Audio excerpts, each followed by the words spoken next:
Good morning to the greatest church in the world. Todd, you confused me, and it took me 3 or 4 songs to figure it out. When you said that you were going to use your snowflake background, and I was wondering, did Todd used to get easily offended and have to have safe spaces? But then I figured it out. Words take on a new meaning in different cultural contexts, don't they? All right. Before we get started today, I want to remind you that at the end of next month, we have a couple of just huge, very impactful events planned. First of all, on the 30th, that's Saturday the 30th, all day, we have our Leader Lift program. If you've not been to that before, it is such an encouragement. This is our 3rd year. Brother Billy Lambert is coming up from Alabama, and he's going to share with all of our men and then men from other congregations what it means to really take on the mantle of leadership and what that entails. That's a great event. We'll have sign-up sheets for you in coming weeks and days. We have you receive a small gift as a part of it, and there's a donation that we ask for, but if you can't do that, of course, we're always understanding. So be thinking about that, all of you men. Then the very next day is our first Friends and Family Day for 2019 as we pursue our theme, Come and See. So we're expecting to have a great crowd that day. Last time we had a Friends Day, we had close to 500 people with all the services. And so I know it'll be an exciting and a great, great day for us. Turn your Bibles, if you would, to the book of Ecclesiastes chapter 5 that was read for us just a moment ago. The title of our lesson today is, Where Are Your Treasures? And when we talk about priorities, the things that should matter to us most, there is always, always in the back of our mind the need to discuss material things.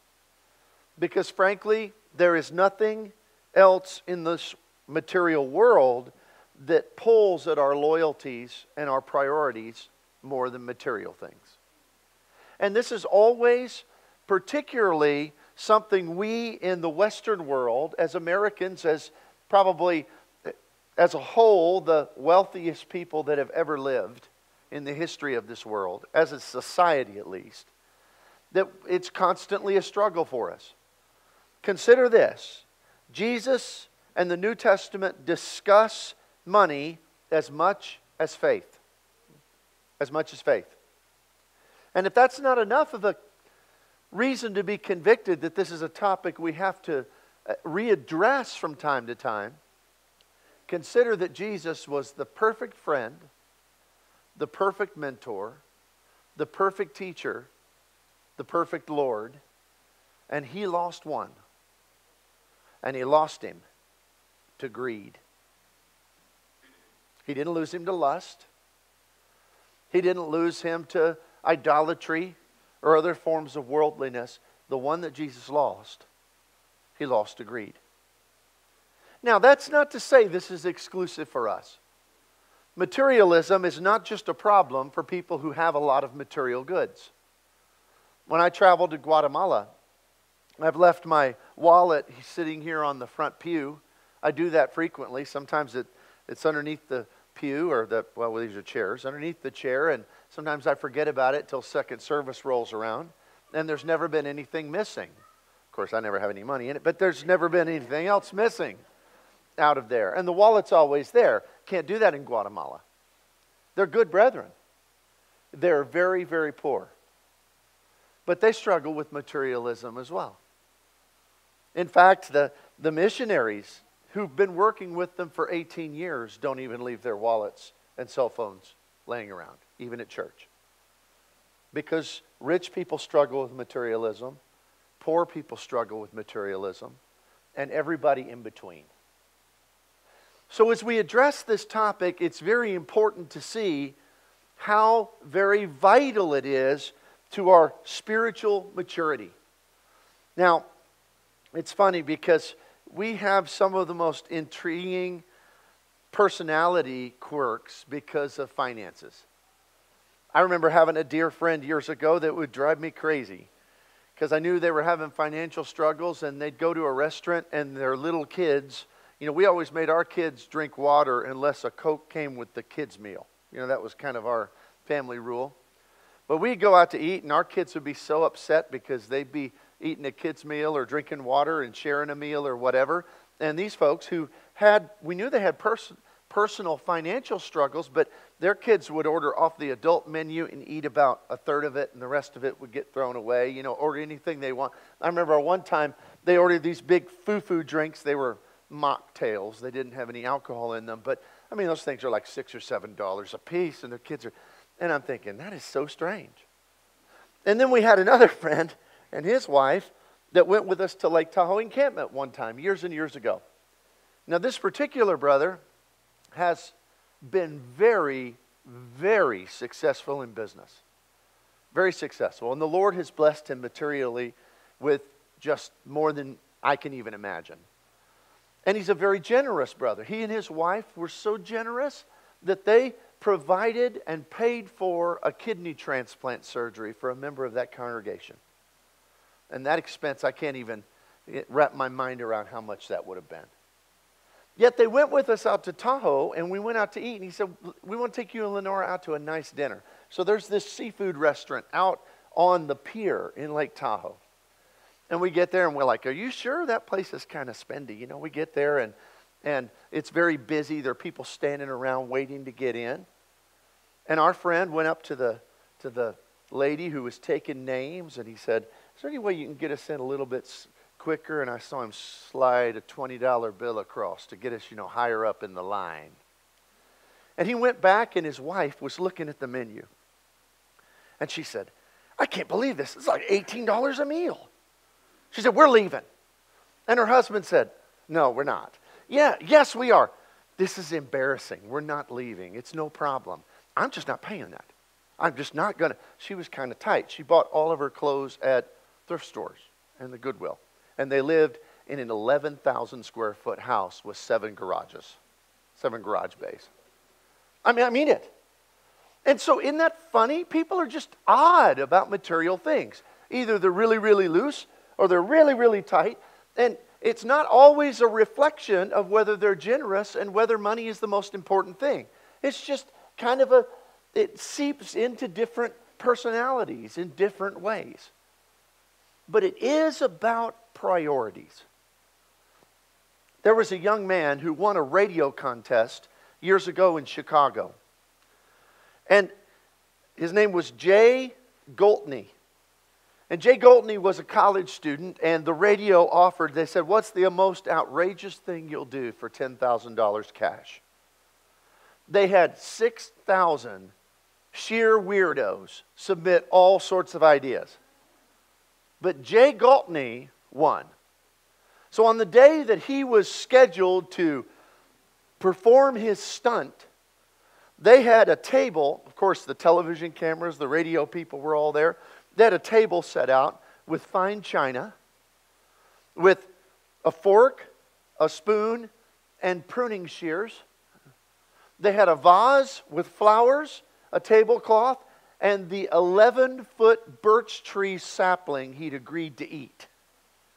From the top to the base of its roots. It took him 18 hours to consume it over the course of 3 days. And the only condiment he had was French dressing for the huge salad he had. Now, this is a true story. All he complained about afterwards was a slight upset stomach, which goes to show that the bark was not quite as bad as the bite, right? But the deal is that what would people do for money? People do crazy things. And it's really about a sense of where we put material possessions on our list of things that are important in our lives. Well, when we look in 1 Timothy 6:10, Paul writes that the love of money is the root of all kinds of evil, for which some have strayed from the faith in their greediness and pierced himself through with many sorrows. Now, what's important for us to note, because if it didn't have one word in there, then this would be a very difficult passage for any American who's striving to be a Christian. It doesn't say money is the root of all evil. It says the love of money. The funny thing is that whether or not you love money sometimes doesn't have anything to do with how much of it you have or how much you don't have. In fact, there's nothing wrong with wealth. I kind of believe, and I'm not a health and wealth preacher, but I do read the Bible, and I think it's true. And God's character never changes. It's the same yesterday, today, and tomorrow. And it sure seems that all throughout Scripture, some of the wealthiest people you could imagine were some of the most faithful. In fact, God poured out His not only spiritual, but even material blessings on people like Abraham and Joseph and David and Daniel. And the list goes on and on and on and on. So it's not the things that are the problem, it's the love of those things. It's the burning desire to possess them. In Matthew chapter 6:24, Jesus said, "No one can serve two masters, for either will hate the one and love the other, or else he will be loyal to the one and despise the other. You cannot serve God and mammon." Now this is a truism like none other. And although Mark Twain was a brilliant author, he got this one wrong, because he said this passage is the one that proves that polygamy is wrong, because no man can serve two masters. I thought that was cute. But that's not what Jesus is saying. His point there is that he says, you cannot love the Lord and you cannot love mammon. And mammon was, of course, speaking to material wealth, to the things and the goods of this world. You know, we all struggle with it. I mean, we do, even in subtle, small ways. I mean, a shirt is more valuable when it's made of the same fabric because it has a certain logo embroidered on it. I mean, if you really think about that, step back and think about that logically, that's insanity. Yet, most of us fall into that at some point in our lives or another. Solomon understood the seduction of these worldly treasures better than most, because Solomon had a sum of worldly treasures that people can't even imagine. I don't even know if you were to look at Bezos or Gates or any of the world's wealthiest people today, if you were to compare them based upon society's wealth versus what Solomon had in his time, I don't even know if they'd be on the same scale, the same standard. Solomon understood it. In Ecclesiastes 5, that was read for us a moment ago, starting in verse 10, "He who loves silver will not be satisfied with silver, or he who loves abundance with increase. This is also vanity. For when goods increase, they increase who eat them. So what profit have the owners except to see them with their eyes? The sleep of a laboring man is sweet, whether he eats little or much, but the abundance of the rich will not permit him to sleep." Now think about the words. Allow them to be interpreted line by line in your mind. Especially this: the abundance of the rich will not permit him to sleep. There's so much in this text, so I want to break it down into just a few brief points. First of all, earthly treasures, he tells us, are insecure. They are. Most of you have a pension or some sort of 401k or retirement account, IRA maybe, or a Roth IRA. And whatever that is, you check the balances and it tends to swing based upon what the stock market average is. You do realize that everything you've accumulated your entire life are nothing but ones and zeros in one or many computers' databases. There is not even physical money to equal the amount of money that is traded every day. It's just all numbers and they're not even numbers on a piece of paper. their digital numbers out there somewhere in the cloud. And if you really think about it, folks, you start to realize this whole financial thing, money, is very, very insecure. And let's even say that they could convert all the money into physical paper money. At the end of the day, that bill says by the good faith and credit of the United States. And that's all it is. The good faith and credit of a government that itself owes trillions. That's all it is. Sometime Google how much the national debt is if you break it down per person. And figure out what you owe. Every single one of us is in debt, let me tell you. Because the thing is that it's all just, it's nothing. It's nothingness. And I don't see that to say don't worry about saving or don't be responsible or don't be disciplined. You need to, but you also need to keep it in perspective. Worldly treasures are temporal. They don't last. They're not going to endure. And even if you were to take it and turn it into goods, turn it into vehicles or homes, those things deteriorate as well. Those things require maintenance. Anything that requires maintenance means it costs more money to keep up, which means that in the long run, it's not building, it's depreciating. That's everything in this world. How strikingly familiar Solomon's experience is. He said, a man acquires the whole world. Everything is invested to build earthly success, only to leave a hollow emptiness, an insatiable yearning, like a thirst that cannot be quenched. The late J. Paul Getty, one of the richest men on earth at the time, when asked by a reporter about his fortune and the fact that he had yachts and he had homes all over the world, he could buy anything his heart desired without any fear that it would deplete his resources. And when he was asked, is there anything in the world you don't have that you desire? He said, $1 more. So folks, there's never a place you can get. There's never a number that can be achieved or goods that can be accumulated that will ever produce security. Not real security. Just ask all the stockbrokers who jumped off of rooftops in New York in 1929, who the day before the crash were wealthy beyond their wildest dreams. And suddenly, it was gone in an instant. Worldly things are insecure by their very nature. And all the stuff doesn't make men happy. Why? He says right here in the text, two things: worry and dissatisfaction. Worry. The truth is, the more possessions we have, the more we fear losing them. The more we fear losing them.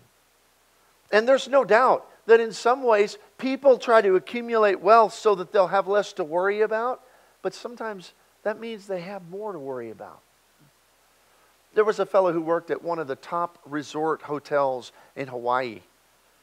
And when he was being talked with, he shared, he said, I don't want to be wealthy. He said, I've dealt with a lot of wealthy people. He said, like the lady who came and checked the safe to make sure her jewelry's okay 8 times a day on her entire vacation. But the thing is that the larger your retirement account is, the more you check it. You know you do. The more you check it. The more concerned you are when you see the Dow Jones Industrial Average day by day. That's because the nature of wealth, if it's in the wrong spot on our priority list, is it produces great anxiety, great worry. It also produces dissatisfaction. Soon the things we most wanted don't satisfy. Have you ever noticed how life changes in that way? I remember so fondly when we were young, and just out of preaching school, and we had nothing. I mean, nothing. Our first house we lived in, I think we rented it for $300 a month, and one of the windows was broken out, and we had a board over it for like a year because I couldn't afford a new window, and the landlord wouldn't fix it. And we didn't have anything, but we had a lot of good times and great memories that were built. Some of you have had that experience. Sometimes I worry about our children because some of our kids have never seen any poverty and may never see it in their whole lives. And I'm telling you, that's a disadvantage for them. Because the thing is that back then, Lenora and I would save so we could go out to eat. I mean, we literally, our kids won't eat spaghetti now because we ate so much spaghetti. You know how cheap it is to eat spaghetti? I mean, honestly, why don't we just feed the world on spaghetti and squash? If we sent squash plants around the world, nobody'd ever go hungry again. I mean, one of those things can feed a nation. I mean, I don't understand the logic of all these things, but the truth is that I remember we yearned to eat out, and Lenore and I now in our life, and I know we're not different than many of you, now we're like, do we have to eat out again? Can't we just eat at home? Because it's funny, the things you yearn for when you have them, they just don't mean as much to you. Isn't that true? Folks, that's true no matter what it is. That if your life is about achieving or acquiring something, when you acquire it, there'll always be something else you don't have. The thing is that this pursuit, this wrong priority in regard to material things produces worry, and it produces great dissatisfaction. In Mark 8:36, it says, "For what will it profit a man if he gains the whole world and loses his soul?" Jesus said that a man can outwardly be a success, yet in the true measuring of things can be ultimately a failure. No matter how much we achieve or how the world applauds us, in the end, we're all going to die and leave it behind. You've heard this saying, never seen a hearse pull a U-Haul. You just don't take anything with you when you go except for people. Souls are the only thing in this world that's not flammable. Psalm 49:18 and 19. "Though while he lives, he blesses himself, for men will praise you when you do well for yourself. He shall go to the generations of his fathers, and they shall never see the light." He says, regardless of what you accomplish here, it is temporary. And no matter how much we achieve, in the end, we leave it behind. Earthly treasures are insecure, which teaches us naturally that the opposite must be true.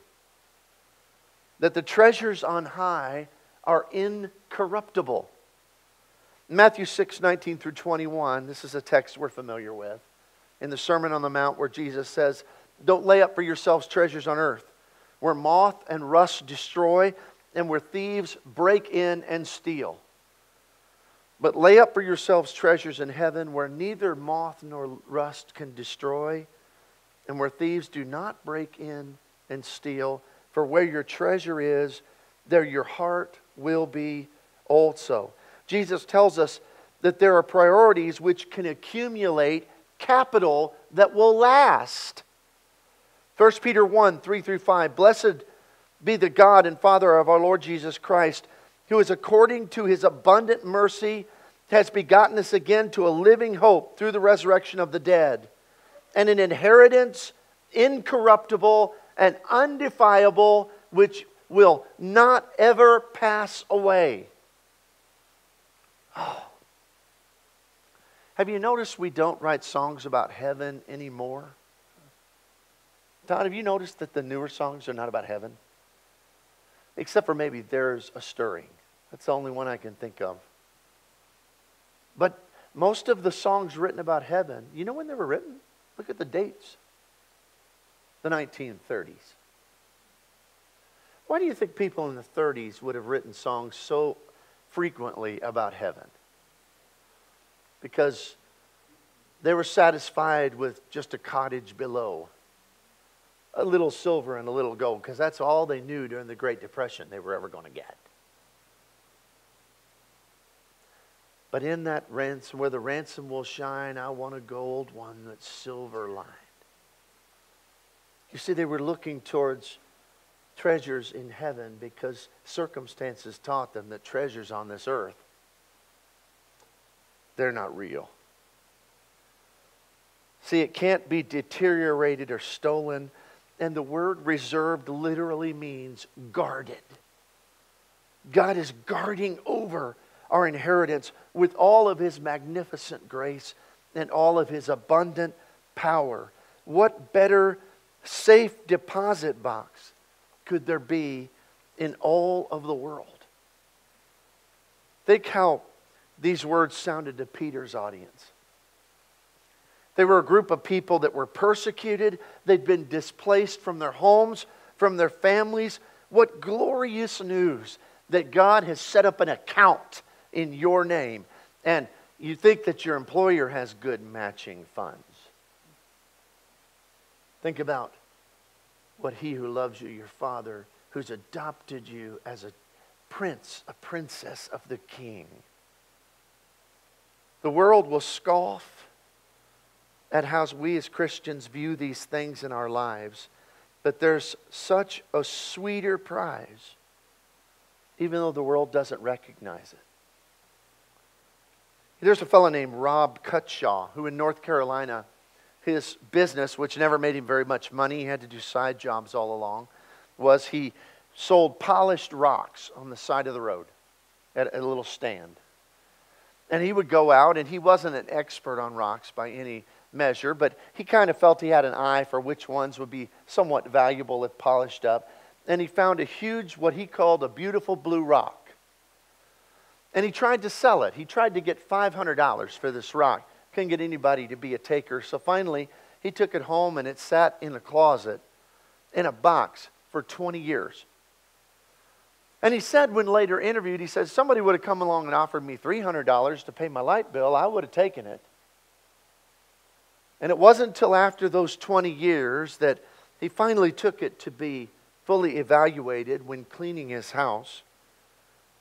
And Gwaltney's, his find is quite interesting because it turned out that he had within his possession that blue rock, as he called it, turned out to be the largest soft sapphire ever found, called the Star of David sapphire, which weighed nearly a pound and was appraised in 1987 for $2.75 million. That he would have taken $300 for. Here's the thing. Just because somebody doesn't know something's of great value, if it has true intrinsic value, is of no relevance, whether they think it does or not. And the world may not look at the things that we place great value upon. And that's only because they're blinded to what truly is valuable. They're blinded to it.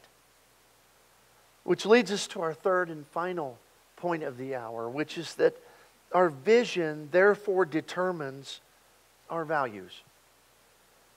We go back to Jesus' assessment where He tells us, for where your treasure is, there your heart will be also. Proverbs 4:23, keep your heart with all diligence, for out of it spring the issues of life. Our treasures, our priorities determine our true values. And the treasures dictate the course of our very lives. And all the world can see is what matters to them. There was a man who had some issues in his life, and he felt everything had been unfair, and it was evident to everyone around him he was self-absorbed. And he was a Jewish man. He went and saw his rabbi to talk about this and basically to complain about the bad hand he'd been dealt in life. The rabbi saw right through it. He took him over to the window and he he asked him, look out on the street. They were on the second floor, and he looked down and he said, what do you see? He said, I see men and women and children, and they're living their daily lives. He said, that's true, that's good. And then he took him over to a mirror and said, what do you see? He said, I only see myself. The rabbi said, you know what's interesting about that is that both things that you looked into were made out of glass, but when you added a little bit of silver to the one, all you could see is yourself. There's a lot of wisdom in that. Because when it isn't about the silver, then life has so much more to see, doesn't it? Then you begin to see other people. Then you begin to see things of value and real meaning. But when it's all about the silver, when you look through the pain of life, all you see is yourself. That's all you see. So he tells us it's all about our priorities. Strangely, laying up for ourselves sounds a little bit self-interested, isn't it? I mean, think about it. Really analyze what Jesus said. Lay up for yourself treasures in heaven. Why would Jesus use this kind of formula? The result is that where a person focuses their treasure is where their mind is. It's either with their bank or their office or their job or their church. That's where they focus their mind and their heart. The trade is simple. We can give Him our whole heart, and if we do, He gives us the riches of eternity. Truly, in the grand scheme of things, the most self-interested thing a person could do is to seek the Lord with all their heart. But the irony of it is when you do that, you become less self-interested through the process. Because it's transformative. And it changes you. Well, as we examine all of this, I hope that we've impressed upon ourselves the right kind of investments for life. Now, understand, there's nothing wrong with riches. There's nothing wrong with wealth. It's not money that's the root of all evil. It's the love of money. And in fact, almost everyone who put God at the top of their priority list, when you look at Scripture, they had a lot of the other stuff too. That's why He says, seek ye first the kingdom of God and His righteousness, and all these things will be added unto you. You see, having the right priority stores up the right kind of treasures in the place where they can never fade away. And the serendipity is that since we serve a Father who has everything in the universe at His disposal and in His possession, that most of the rest of life generally pans out when you do that. This morning, if your priorities have been skewed or distracted, they have. I've been distracted by this at many points in my life. Today might be a good day to say, you know what, I just want to reorder my priorities. If you need to do that on this subject or any other, don't be afraid, don't be ashamed. We don't judge here because we're all in the same boat together. Come right now as we stand and as we sing.